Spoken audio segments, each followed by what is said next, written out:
하나님 아버지, 오늘도 생명과 빛이 되시는 주의 말씀 앞에 서서 그 말씀을 듣고 전하는 행복으로 충만하게 되어지기를 원합니다. 오늘도 우리에게 생명을 명하시고 건강을 명하시고 복을 명하시고 행복을 명하신 신령한 하나님의 약속이 이루어지는 귀한 시간이 되게 도와주시옵시고, 예배하는 자들이 다 주를 만난 기쁨으로 충만케 되게 하여 주시옵소서.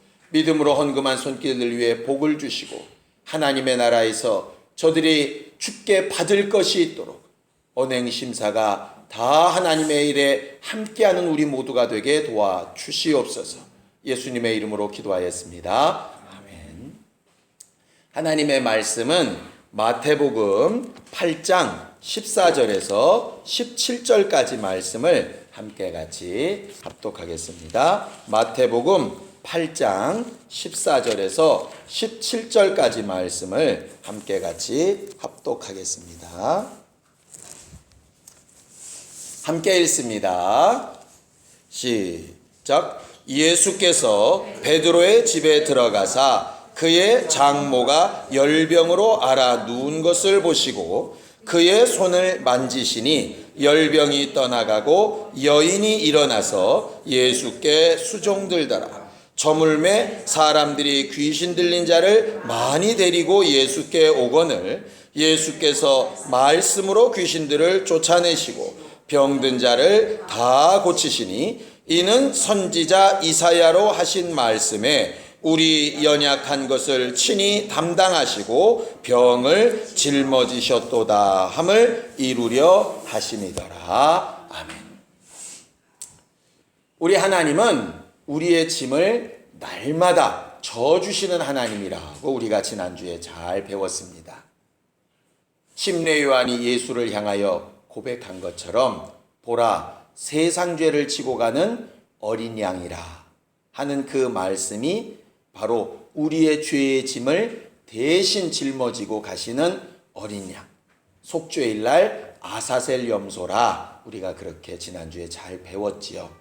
그래서 이미 제사장이 피를 가지고 속죄소 안에 들어가서 모든 죄를 다 용서하셨지만 그 용서하신 사실을 알고 그 다음에 죄인들이 스스로 그 염소의 머리에 죄를 옮겨놓고 떠나보내듯이 우리의 회개는 예수께서 이미 용서하시고 우리를 자유하게 하신 것을 마음으로 믿고 인정하고 또 회개함으로 그 죄를 떠나보내는 일을 계속 해야 하는 것이라고 그렇게 배웠습니다. 지난 한 주간도 우리가 그렇게 회개하는 기쁨, 우리의 죄를 떠나보내는 기쁨으로 충만하였으리라 믿고 하나님 앞에 영광을 돌립니다. 문제는 우리가 이렇게 죄를 회개하고 내 죄를 떠나보냈다라고 우리가 인정하는데 어떻게 그 사실을 알 수 있느냐 이 말이죠. 회개하고 내 죄 사함 받았다 하는 사실을 어떻게 알 수 있을까? 많은 사람들은 회개하고 났더니 마음이 평안해졌습니다. 물론 그것도 증거이지요. 회개를 하고 내 죄 사함 받음을 알고 나서 내 마음속에 알지 못하는 기쁨이 막 올라옵니다. 이런 것도 이유가 될 수 있을 겁니다. 또 어떤 경우는 목사님이 이렇게 당신 회개하고 또 예수께서 피 흘려 값주고 사셨으니까 당신 죄 사함 받았습니다 이렇게 선언을 해주면 그것이 이제 아주 안심이 되고 이런 경우도 있죠. 마치 암 환자가 의사한테 가서 한 5년 동안 치료를 잘 받고 났더니 의사가 당신 암 다 나았습니다 아주 이 말을 아주 그냥 믿음으로 가지고 이렇게 돌아오듯이 그런 경우들도 있을 겁니다. 주로 이렇게 목사의 말에 권위를 두는 것처럼 신앙생활 하는 곳이 예를 들면 캐톨릭이죠. 그래서 회개를 누구 앞에 가서 하느냐 하면 신부님 앞에 가서 이렇게 고해성사를 하지 않습니까? 그럼 신부님이 대신 듣고 그 다음에 죄사함 받았다라고 인정을 하고 또 어떤 경우는 그 죄에 대해서 이렇게 하라 이렇게 방법을 가르쳐주면 순종함으로 죄가 사해졌다고 이렇게 믿고 이제 이렇게 된다 이 말이죠. 결국 믿음의 문제입니다. 내가 내 죄가 사함 받았다라고 하는 것을 결국 이제 믿음으로 알 수 있는 것이에요. 죄 사함 받았다고 얼굴이 어두웠던 사람이 갑자기 하얘지거나, 갑자기 죄 사함을 받았다고 그래서 갑자기 그냥 내 입에서 안 나오던 영어가 막 술술 나오거나 그러는 것은 아니니까요. 믿음이 있는 사람은 그냥 다른 어떤 현상이 나타나지 않아도 당연히 예수께서 내 죄를 대신하셨고 나는 죄 사함을 받았다 하는 것으로 담대하게 이렇게 믿음으로 고백할 수 있습니다. 그런데 믿음이 연약하거나 또 부족하거나 또 의심이 되거나 하는 사람들은 이제 뭔가 다른 부분이 필요하겠죠. 성경은 그럴 때 자주 쓰는 방법이 뭐냐 하면 표적이라고 하는 것입니다. 표적은 무슨 뜻이냐 하면 드러나는 증거라 하는 뜻입니다. 드러나는 증거. 왜 우리들이 이제 드라마 같은 거 보면 수사 드라마에서 분명히 저 사람이 죄를 지은 것도 맞고 범인도 맞는데 뭐를 막 찾죠? 증거를 막 찾죠. 왜냐하면 증거가 없으면 그 사람이 죄를 지었는데도 이 사람이 막 배짱을 부리는 거예요. 얼굴 아주 철면피 깔고 증거 내놔라, 변호사 불러, 이러면 참 되게 난감하다 이 말이에요. 분명히 여러 가지 정황적인 증거는 있는데 딱 부러진 증거가 없으면 이게 제대로 이렇게 결판이 나질 않는 것처럼 성경도 표적이라고 하는 것을 그렇게 사용을 합니다. 그런데 표적이 실상은 아니죠. 표적은 실상의 그림자일 뿐이에요. 아까도 수사 드라마 예를 드렸지만 어떤 사람이 살인을 했어요. 살인을 한 것 자체가 실상이고 그 실상에 대한 증거, 그림자가 필요한 것이잖아요. 그것처럼 죄를 사함받는 것은 우리의 실상인데 우리가 더 잘 믿고 더 잘 의지하고 더 확실하게 되기 위해서 필요한 것이 뭐냐면 표적이라 하는 것이라 이 말이죠. 오늘 제가 설교 제목을 병을 짊어지신 예수를 경험하자 그랬습니다. 지난주랑 이렇게 비슷하죠? 우리의 짐을 대신 지시는 주를 의지하자 였는데 오늘은 병을 대신 짊어지셨다 그랬어요. 뭐 똑같은 소리 아니냐? 지난주가 죄라고 하는 실상의 문제라면 그 죄를 사함받은 증거, 표적의 문제로 우리는 병도 짊어지신 것을 좀 알고 경험해보자 하는 그 말입니다. 죄는 눈에 보이지 않습니다. 그런데 마치 보이지 않는 독약과 같아서 사람을 죽이게 되거든요.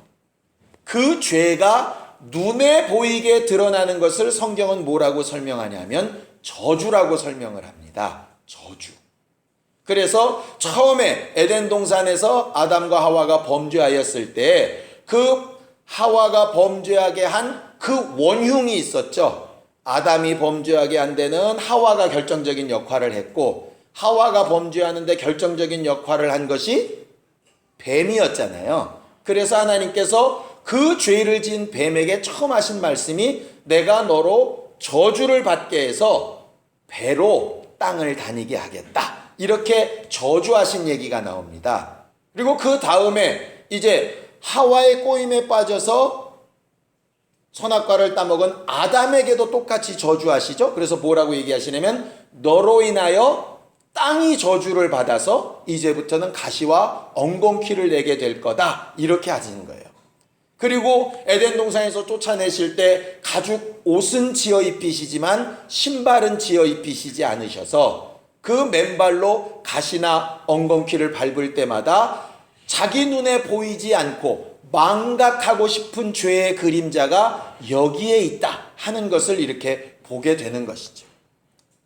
마치 우리가 무슨 수술을 이렇게 받게 되거나 하면 흉터가 남잖아요. 샤워를 하다가 흉터를 보는 순간에 맞아 내가 그때 참 이렇게 죽을 뻔했지 뭐 이런 기억을 되살리듯이 말입니다. 똑같이 사용하신 표적이 할례거든요. 남자들이 난지 8일 만에 할례를 받고 하루에도 몇 번씩 확인을 하면서 나 율법대로 살아야 되는 사람이지 이렇게 표적을 가지듯이 구약의 제사장들이 경문을 하나님의 말씀을 쓴 것을 옷자락이나 옷깃이나 이런 데 붙여가지고 그것을 이렇게 팔을 휘두르면서 볼 때마다 아 맞아 내가 율법대로 살아야 되는 사람이지, 이렇게 표적이라고 하는 것은 다시 생각나게 하고 기억나게 하고 본래 실상이 실상되게 만드는 것이 표적이라 이 말이죠. 하나님께서 이 땅에 여러 가지 모양으로 우리가 흔히 말하는 저주라고 하는 것들이 드러나게 하신 이유는 간단합니다. 저주받고 죽어버려라가 아니라 죄가 눈에 안 보이니까 죄를 지으면서도 자기가 죄에 중독되어 있다는 걸 모르는 거예요. 예를 들어 스마트폰에 중독된 사람은 하루 어느 날 스마트폰을 손에 들고 있으면서도 자기는 중독된 줄 모르는 거예요. 식사 때마다 한 잔씩 안 하면 밥이 안 넘어가는 사람은 자기가 알코올릭인 걸 몰라요. 그냥 즐긴다고 생각을 하더라고. 그런데 확실한 진단이 아니면 의사들의 선언이 아니면 어떤 증거가 이렇게 딱 나타났을 때 그것을 볼 때마다 아 내가 그러지 말아야지 이렇게 이제 깨닫게 되는 것처럼 저주는 일종의 하나님의 사랑의 방법이라고 봐야 한다 이 말이에요. 오해는 하지 마십시오. 병이 사랑이고 저주가 사랑이라는 얘기는 아닙니다. 그걸 통해서 보이지 않는 죄에서 벗어나게 하시는 것이 사랑이라 이 말이에요. 그래서 성경에 있는 대로 하나님은 참 부모와 같아서 징계도 하시는 분이다. 징계가 없다면 사생자다. 그것은 제대로 된 자녀가 아니다. 이렇게 말씀하시는 것과 마찬가지라 이 말이죠. 물론 우리는 신앙생활할 때 저주에 가지 아니하고도 깨달을 수 있다면 정말 훌륭한 신앙생활을 잘 하는 것입니다. 마치 우리가 시편을 지지난주에 이렇게 큐티했던 것처럼 미련한 노새나 나귀처럼 되지 않도록 때리지 않아도 말로 되는 것처럼 된다면 얼마나 좋겠어요. 그런데 아이들에게 징계하고 저주하는 이유는 돌이키기를 바라는 것이거든요. 결국 우리가 죄의 문제를 해결했다는 증거, 표적을 뭐로 삼을 것이냐? 결과적으로 그 저주에서 벗어나는 것으로 삼는다 이 말이죠. 저주에서 벗어나는 것으로. 자, 성경을 좀 보겠습니다. 히브리서 6장 7절에서 8절입니다. 히브리서 6장 7절에서 8절입니다. 함께 읽습니다. 히브리서 6장 7절에서 8절입니다. 함께 읽습니다. 시작. 땅이 그 위에 자주 내리는 비를 흡수하여 밭 가는 자들의 쓰기에 합당한 채소를 내면 하나님께 복을 받고 만일 가시와 엉겅퀴를 내면 버림을 당하고 저주함에 가까워 그 마지막은 불사름이 되리라 이랬어요. 이 말씀은 무슨 뜻이냐면요, 잘하는 사람한테는 무조건 복을 준다, 잘못하는 사람한테는 무조건 저주다, 이 말씀이 아니라 잘하고 열매를 잘 맺는 사람한테는 하나님의 복이 있다. 그런데 잘못하고 엉겅퀴를 내고 어긋나는 사람은 뭐라고 성경은 말하냐면 저주함에 가까워 이렇게 설명하고 있어요. 처음에 성경을 읽으면서 이게 뭐지? 버림을 당하고 저주를 받아 멸망에 이르고, 이게 아니라 버리고 저주함에 가까워 이렇게 되어 있어요. 그건 뭐냐면 저주는 끝이 아니란 얘기죠. 아까 말한 대로 죄가 실상이고 죄의 근거로 뭐가 나타나느냐 하면 저주가 나타납니다. 그런데 죄가 있으면 100% 저주가 꼭 나타나냐? 그건 아닌 경우가 있어요. 예를 들어서 가인이 아벨을 죽였는데도 불구하고 저주가 안 나타나요. 죽지도 않고 노 땅에 가서 부인 만나서 애 잘 낳고 잘 살아요. 그런데 눈에 보이는 지금 당장의 저주는 없는데 그 끝은 뭐냐? 아까 있는 대로 마지막은 불사름이다 이렇게 돼 있어요. 그러니까는 저주함에 가깝든 저주함이 안 나타나던 간에 끝은 불사름이다. 그런데 뭐가 더 큰 저주냐? 저주함이 눈에 보여 나타나는 사람은 차라리 덜 저주고 아예 안 나타나면 진짜 저주다 이 얘기예요. 왜냐하면 아예 포기한 사람은 말할 필요가 없어요. 실상은. 그런데 적어도 야단치고 말하고 관심을 줄 때는 뭔가 기대하는 것이 있어서 하는 것이잖아요. 그래서 잠언서에 이렇게 얘기합니다. 너희는 제발 악인들의 형통함을 부러워하지 말아라. 그들이 형통하다고, 악인이라고 저주받지 않는다고, 하나님이 봐주신다고 착각하지 마라. 마지막 날에 반드시 문제가 생길 날이 있다. 반대도 마찬가지죠. 죄를 짓지 않았는데도 저주처럼 보이는 고난들이 오는 경우들도 있습니다. 예수님께서 받으신 고난이 그러하고 또 많은 성도들이 받았던 고난들이 그러하지요. 대부분의 경우가 죄를 지으면 저주가 나타난다, 죄가 없으면 저주도 없다 하는 것이 한 8, 90% 되니까 우리는 그렇게 말을 하는 것이지, 반대는 성립하지 않는다 이 말이에요. 예를 들어서 저 사람 병 걸린 거 보니까 저 사람 죄 졌나 보다, 저주받았다, 이런 말은 거꾸로는 말이 안 통하는 거예요. 죄의 결과로 저주가 나타났다, 이건 말이 되는데 뭔가 문제가 있으니까 저 사람 죄 있나 보다, 이건 말이 안 되는 거예요. 이걸 예수께서 설명하신 게 이거예요. 나면서부터 소경된 사람을 가르쳐서 이 사람 누구 죄 때문에 이렇습니까? 그럴 때 예수께서 뭐라 그러시죠? 이 사람의 죄도 부모의 죄도 아니고 결국은 하나님의 영광을 드러내기 위함이다, 이렇게 얘기하신 거예요. 마찬가지입니다. 의를 행하고 잘 되는 것 좋은 일입니다. 맞습니다. 근데 뭔가 잘 되고 있다고 내가 의인이라는 증거는 아닌 거예요. 이해가 되시죠?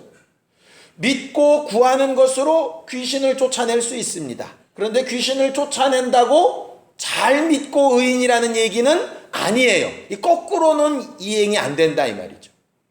우리가 흔히 그런 말 하지 않습니까? 하나님은 사랑이시다. 이건 말이 되는데 사랑은 하나님이라는 말이 안 된다 이 말이에요. 우린 항상 이걸 자꾸 거꾸로 가려고 하는 성질이 있는데요. 그러니까 우리가 뭘 어떻게 하느냐의 실상에 따른 결과는 지금 당장 나타날 수 있고 나중에 나타날 수도 있다. 그게 저주가 되었던 복이 되었던 그것입니다.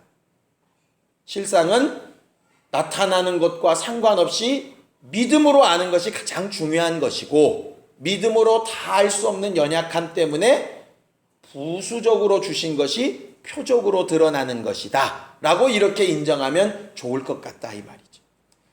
우리가 지난주에 죄를 짊어지신 예수는 당연히 우리가 믿고 인정하고 역사해야 됩니다. 그리고 더불어서 이제 우리의 연약함을 고치는 그 병을 짊어지시고 낫게 하시는 예수도 우리가 경험하고 체험해 보려고 해야 된다 이 말이죠. 왜 그래야 되느냐? 병 낫고 건강하려고가 아니라 병이 나아서 내 죄가 사해졌음을 검증받으려고, 내가 진짜 하나님의 사람이 되었음을 검증받으려고.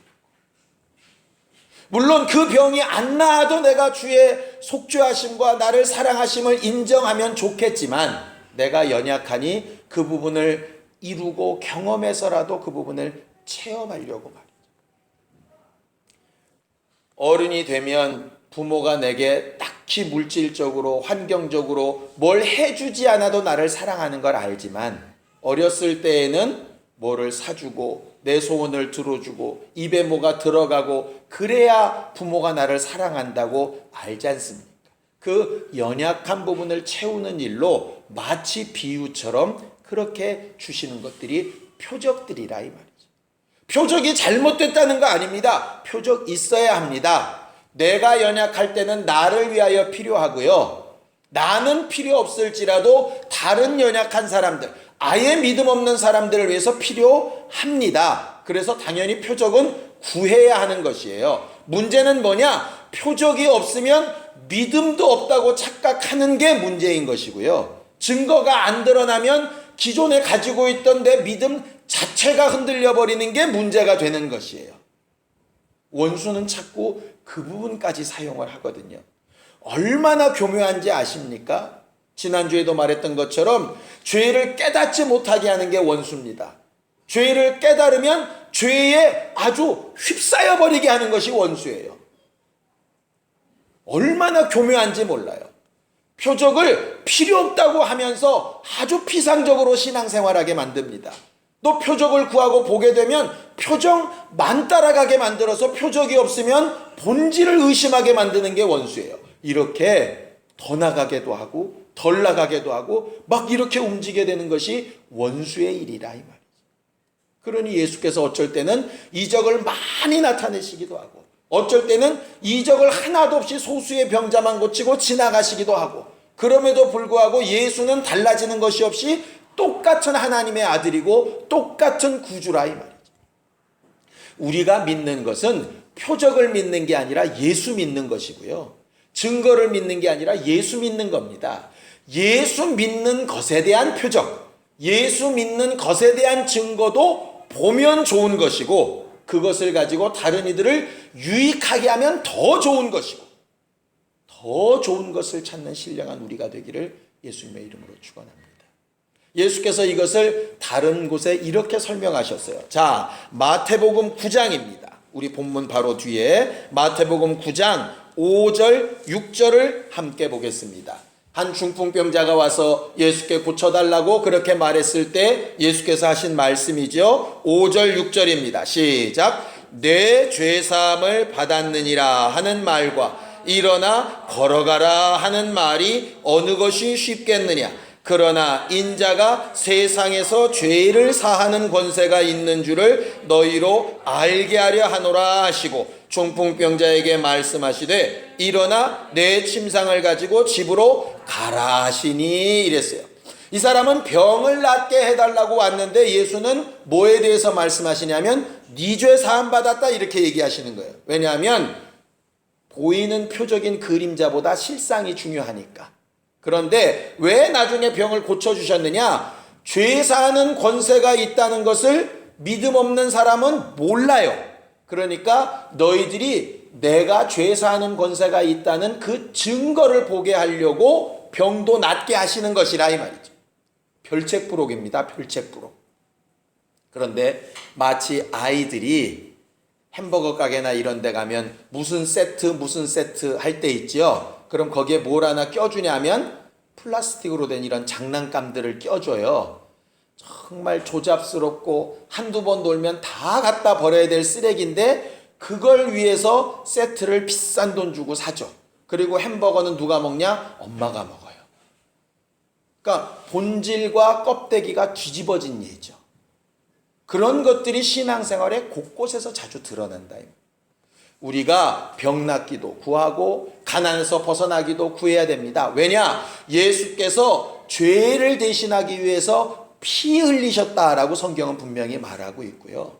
또 우리의 가난한 것을 부유하게 만드시려고 자기가 가난하게 되셨다라고 그렇게 되어져 있습니다. 또 우리가 수치를 당하지 않게 하시기 위해서 본인이 모든 수치를 다 담당하셨고요. 오늘 성경 본문에서 우리가 본 것처럼 우리의 병들고 아프고 고난받는 것을 대신해서 그가 채찍에 맞으셨다고 되어져 있어요. 죄의 결과로 나타난 저주, 민족들에게 따르면 전쟁이라고 하는 것, 아니면 여러 가지 환경 가운데는 여러 가지 재앙이나 가난이라고 하는 것, 육체 가운데로 본다면 질병이라고 하는 것, 겉으로 나타나는 질병은 없어도 마음의 죄의 결과로 나타나는 게 두려움, 공포라고 하는 것. 우리들이 어렸을 때 엄마 아빠한테 거짓말 한번 하면 심장이 콩당콩당 뛰지 않습니까? 왜? 죄에 따라오는 것이 두려움이거든요. 그런 모든 일의 저주를 대신 감당하시고 짐을 대신신 분이 예수시라 이 말이에요. 그 예수께서 오늘 성경 본문에 얘기한 것처럼 이사야서의 말씀을 이루려 하심이라고 이렇게 되어져 있어요. 자, 이사야서를 한번 보겠습니다. 53장 4절입니다. 이사야서 53장 4절입니다. 함께 읽습니다. 이사야서 53장 4절 시작. 그는 실로 우리의 질고를 지고 우리의 슬픔을 당하였거늘 우리는 생각하기를 그는 징벌을 받아서 하나님에게 맞으며 고난을 당한다 하였노라 그랬어요. 우리가 오늘 본문에서 보면 우리의 연약한 것을 친히 담당하시고 병을 짊어지셨도다 이랬습니다. 근데 거기 연약한 것을 친히 담당하시고 하는 그 말이 이사야서에서는 뭐라고 되어 있냐면 슬픔을 당하셨거늘 이렇게 되어 있어요. 그러니까는 우리의 연약함과 슬픔을 같이 보고 있는 거예요. 그리고 우리의 병을 짊어지셨다 하는 것을 거기 보면 우리의 질고를 짊어지셨다 이렇게 되어져 있죠. 질고라는 말과 병을 같이 쓰고 있어요. 그런데 이제 히브리 단어를 보니까 참 재밌는 말입니다. 거기요, 질고를 짊어지셨다, 병을 짊어지셨다 할 때 그 짊어지다 하는 말이 무슨 뜻이냐면요, 값을 대신 지불하다, 이 대속이라는 말이에요.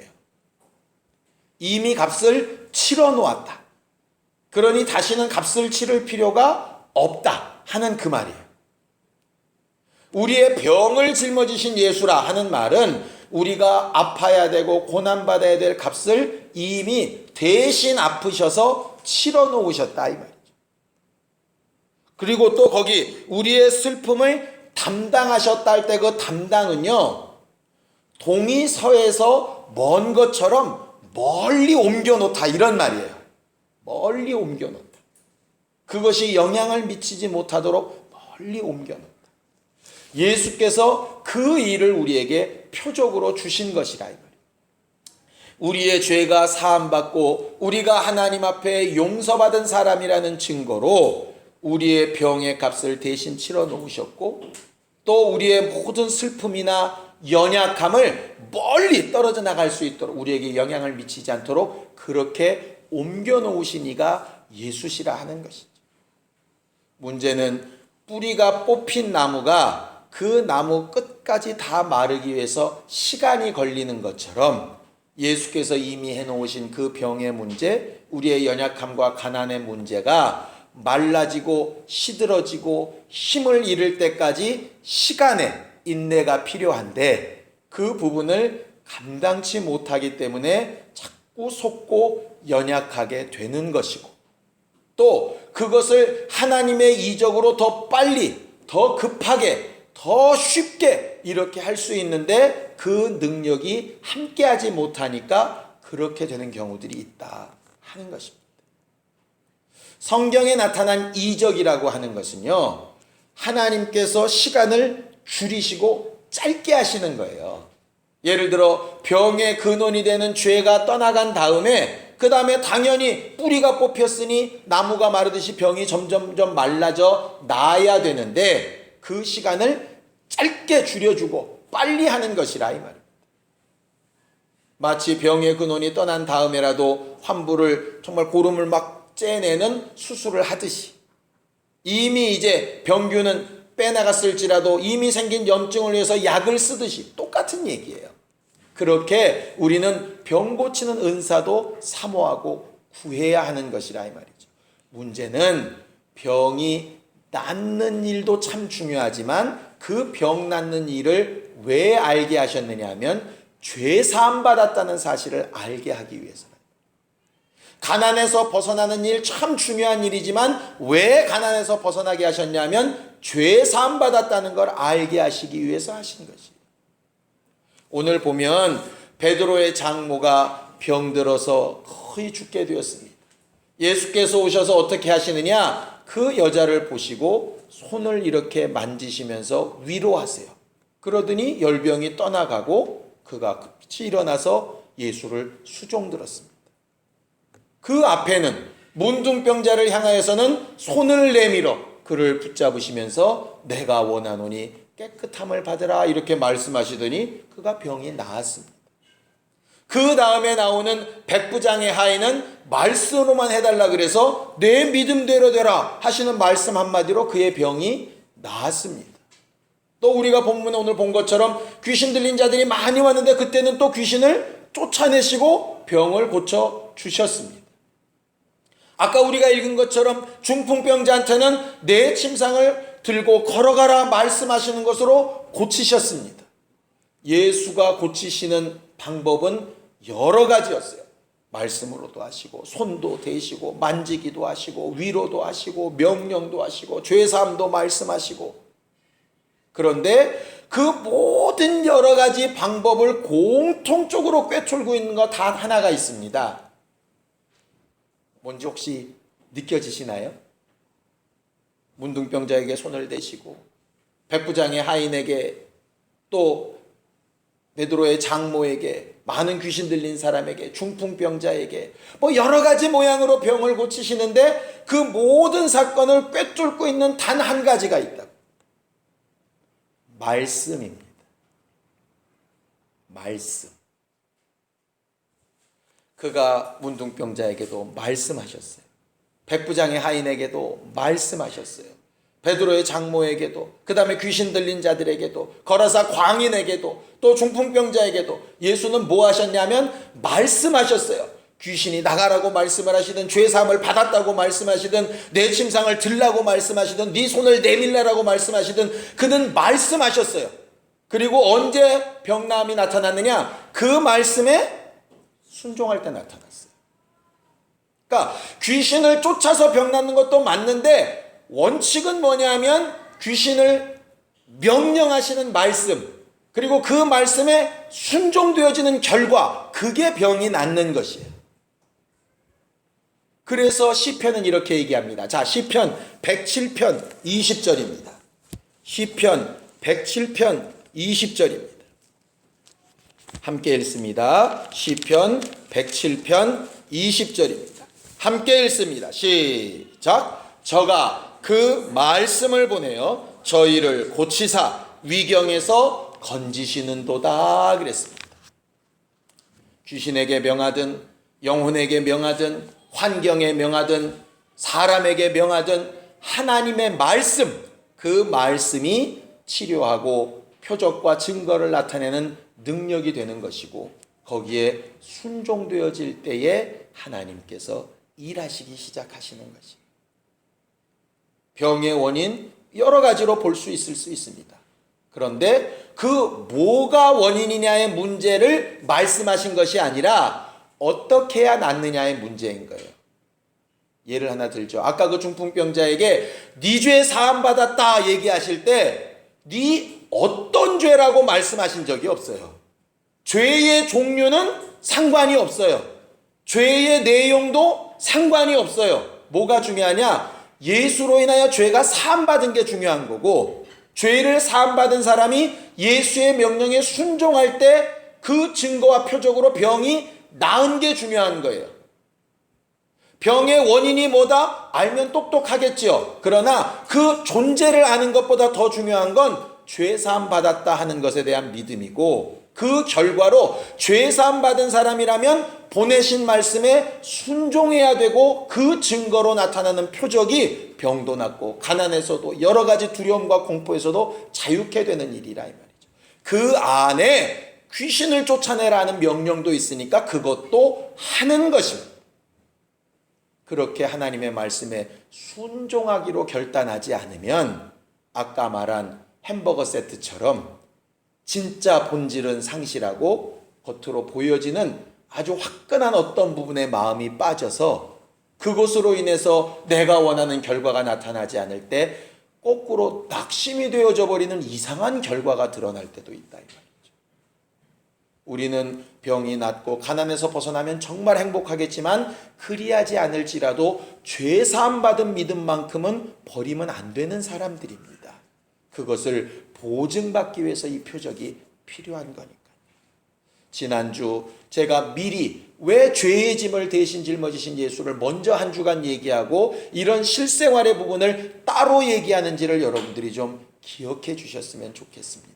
우리는 두 가지가 다 있기를 원하는데 굳이 꼭 하나만 골라야 된다고 만약 하신다면 우리는 죄의 짐을 대신 짊어지신 예수를 더 의지하는 것으로 하고, 주께서 원하시면 이 표적도 얻어서 다른 이들에게도 유익하게 하는 신령한 사람들이 되기를 예수님의 이름으로 축원합니다. 이번 한 주간 사는 동안에 병든 것이나 상한 것이나 어려운 것이나 아픈 것이나 답답한 것이 있다면 주의 말씀에 순종하기를 결심하고 내 환경을 순종시키고 내 육체까지라도 순종시키고 원수까지라도 그 말씀 앞에 순종시켜서 승리하고 이기는 표적을 보는 우리 모두가 되기를 예수님의 이름으로 축원합니다. 예수의 한번 부르고 간절히 같이 기도하겠습니다. 하나님 아버지, 하나님께서 우리와 늘 함께하여 주셔서 우리의 죄를 날마다 대신 짊어지시고 용서하시는 주님인 것을 기억하고 깨닫는 주 예수의 사람들이 되게 하여 주시옵소서. 그 증거와 표적으로 병 낫는 일도, 부욕해 되는 일도, 평안케 되는 일도, 다른 사람들과 화목해 되어지는 일도 말씀에 순종하여 행하게 하여 주셔서 그 따르는 표적과 기사와 이적들로 인하여 우리의 마음과 생각도 굳게 하고 믿음이 연약한 자들도 도울 수 있는 믿음의 사람들이 되게 하여 주시옵소서. 이미 우리의 죄와 모든 허물을 용서하여 주셨지만 우리가 연약하고 인내함이 부족하고 믿음에 순종하는 것을 제대로 하지 못하여서 여전히 고통 가운데, 두려움 가운데, 질병 가운데, 질곡 가운데 있다면 주여 그 병도 대신 짊어지시고 값을 치르시고 멀리 떠나보내신 하나님의 능력을 체험할 수 있도록 순종함을 더하시고 겸손함을 더하시고 믿음의 고백을 더하여 주시옵소서.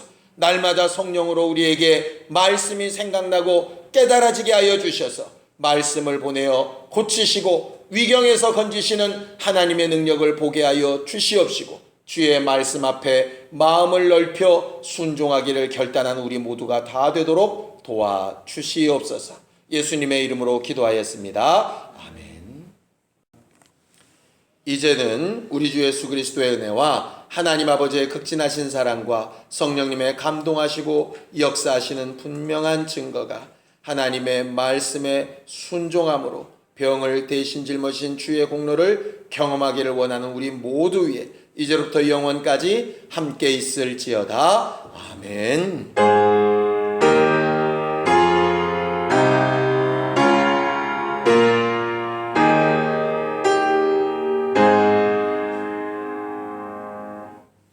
우리 예배 받으신 하나님 앞에 감사한 박수 끝내겠습니다. 수고하셨습니다. 감사합니다.